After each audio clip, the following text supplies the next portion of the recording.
गायत्री परिवार के कर्तव्य धर्म पथ चैनल पर आपका हार्दिक स्वागत है। गायत्री माता की जय, जग भगवान की जय, गणपत गुरुदेव की जय।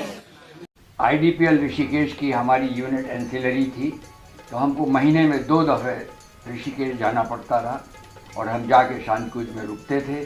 गुरुदेव के पास एक दफ़े गए, वहाँ पे तो स्वयं बोले कि बेटा, हर की पेड़ी में एक विश्व हिंदू परिषद की प्रदर्शनी लगी है, तो ऐसा कर, तो वहाँ जा और वहाँ जो भी तुझे अच्छा लगे लेके आना। हमारी लिए गाड़ी की व्यवस्था कर दी गई। हम वहाँ पे हर की पेड़ी गए और पूरी प्रदर्शनी को घूमते रहे और एक जगह आके हम रुक गए। वहाँ पे थोड़ी फ़ोटोज़ लगी हुई थी। हमने उनसे पूछा, 2 फ़ोटो हमको पसंद आई। 1.5 रुपए की वो फ़ोटो थी, तो उनको ले करके हम गुरुदेव के पास आ गए और गुरुदेव के पास दे दिए। गुरुदेव ने पूछा कि तुझे यही पसंद आया? हमने कहा आपने कहा था कि जो अच्छा लगे वो लेके आना। वो 2 फ़ोटो थी, रामकृष्ण परमहंस की और एक माँ शारदा की। लेकिन उस वक़्त हमारी समझ में नहीं आया कि ये कैसे हुआ और ये डेप्थ क्या है, गुरुदेव रामकृष्ण परमहंस हैं क्या है, ये हमारी समझ में नहीं आया। उसके बाद दूसरी घटना हमारी लखनऊ में हुई। गुरुदेव लखनऊ में 70 के दशक में आए। घर में आकर के उनका वहाँ पे भोजन कराया। एक पूजा का कमरा था हमारा, गोल कमरा, उसमें उनको पूजा वगैरह व्यवस्था रहती थी। वहीं उन्होंने भोजन किया और रात में उनको विदा किया हरिद्वार के लिए। अगले दिन सवेरे जब हम पूजा करने बैठे तो गुरुदेव की पूजा स्थल पे गुरुदेव का चित्र और गायत्री माता का चित्र अगल बगल रहता था। जब हम ध्यान करने बैठे तो गुरुदेव की जगह रामकृष्ण परमहंस नज़र आए और जब हमने गायत्री माता की तरफ देखा तो गायत्री माता भी गायब हो गई, उधर भी रामकृष्ण परमहंस नज़र आए। और ये क्रम 15 दिन तक चलता रहा।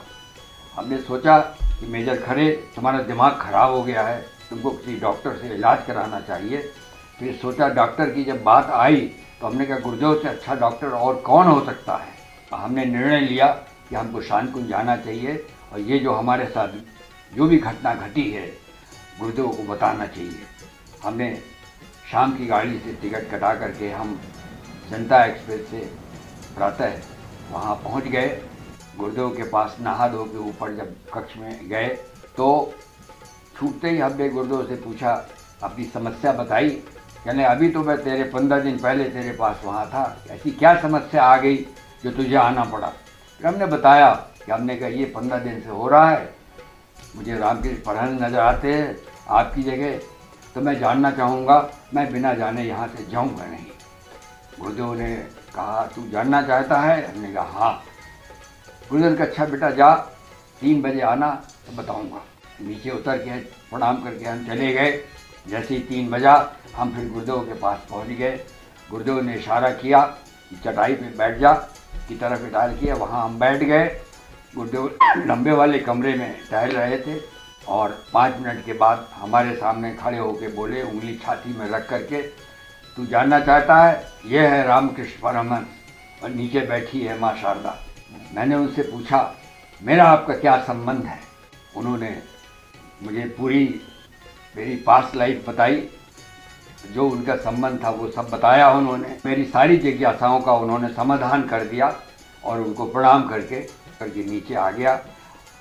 अगले दिन प्रातः माता जी ने मुझे बुलवाया और कहा, बेटा तुझे कुछ भेंट करने का मन करता है। मैंने कहा, माता जी आपका तो आशीर्वाद हमेशा हमारे साथ रहा है, आप क्या देना चाहती हैं? तो उन्होंने एक चित्र हमको दिया और वो चित्र कहा, बेटा ये मेरी तरफ से भेंट है, तो अपने पास रख जा। चित्र में क्या था? रामकृष्ण परमहंस और माँ शारदा एक सिंहासन पर बैठे हुए थे, पीछे दुर्गा माँ का, काली का आशीर्वाद आ रहा था और जमीन में विवेकानंद बैठे हुए थे। ये चित्र आज भी मौजूद है। रामकृष्ण परमहंस एवं माँ शारदा के साथ स्वामी विवेकानंद का फोटो माताजी के द्वारा मेजर विजय खरे को भेंट करने से आप क्या समझते हैं? अपना विचार जरूर रखेंगे। और ये घटना घटने के बाद क्योंकि गुरुदेव ने मेरी सारी जिज्ञासाएं दूर हो करती, तो मैंने उनको यही कहा ये मेरे भगवान स्वरूप है, अब मुझे कहीं कुछ सोचने की ज़रूरत नहीं है। उसके बाद से मैंने खुद सोचना बंद कर दिया। हाँ, एक घटना और घटी। 90 में वसंत पंचमी से गुरुदेव से मिलना बंद हो गया था। लखनऊ में हम रहते थे और हमको एकदम से बेचैनी हुई कि हमको गुरुदेव के पास जाना चाहिए। शाम की गाड़ी से हम सवेरे पहुंच गए और गाड़ी थोड़ी 1 घंटे लेट थी। जब हम माताजी को प्रणाम करने नहा धो के पहुँचे तो माताजी बोली, बेटा तू आ गया, गुरुजी आज सवेरे से 3 दफ़े तेरे बारे में पूछ चुके। तो हमको बड़ा ताज्जुब हुआ। हमने तो किसी से कहा नहीं, इनको कहाँ से पता लग गया कि हमें आना है या आपसे मिलना है।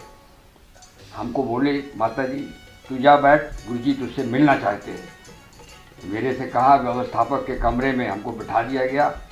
5 मिनट बाद एक सेवक आया और हमको ले करके ऊपर, गुरुजी कमरे में ताला लगा रहता था, ताला खोल के हमको अंदर कर दिया और ताला फिर बंद कर दिया। हम ऊपर गए गुरुदेव के कमरे में।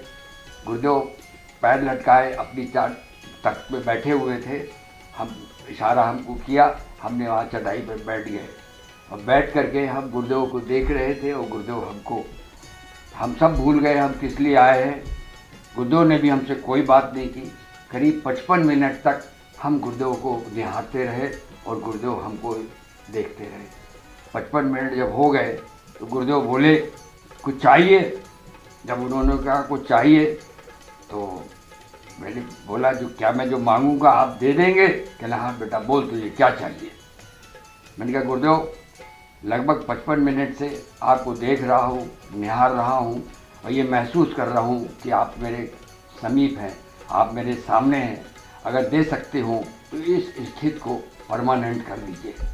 गुरुदेव मुस्कुराने लगे, बोले, आज बेटा वचन देता हूँ, आज के बाद से तू कभी अकेला महसूस नहीं करेगा। मेरी छाया हमेशा तेरे साथ रहेगी और जो भी तू अच्छे संकल्प लेगा उस पर मेरी भागीदारी तेरे साथ रहा करेगी।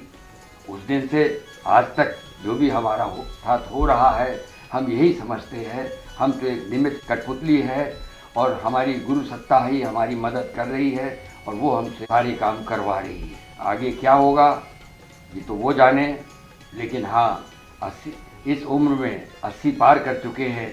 अभी भी हमारे कार्य करने की शैली में जो 20 साल पहले थी वो आज भी है और हम रोज़ प्रार्थना करते हैं कि आपके बचे हुए काम हमसे करा लेना, तब हमको बुलाना।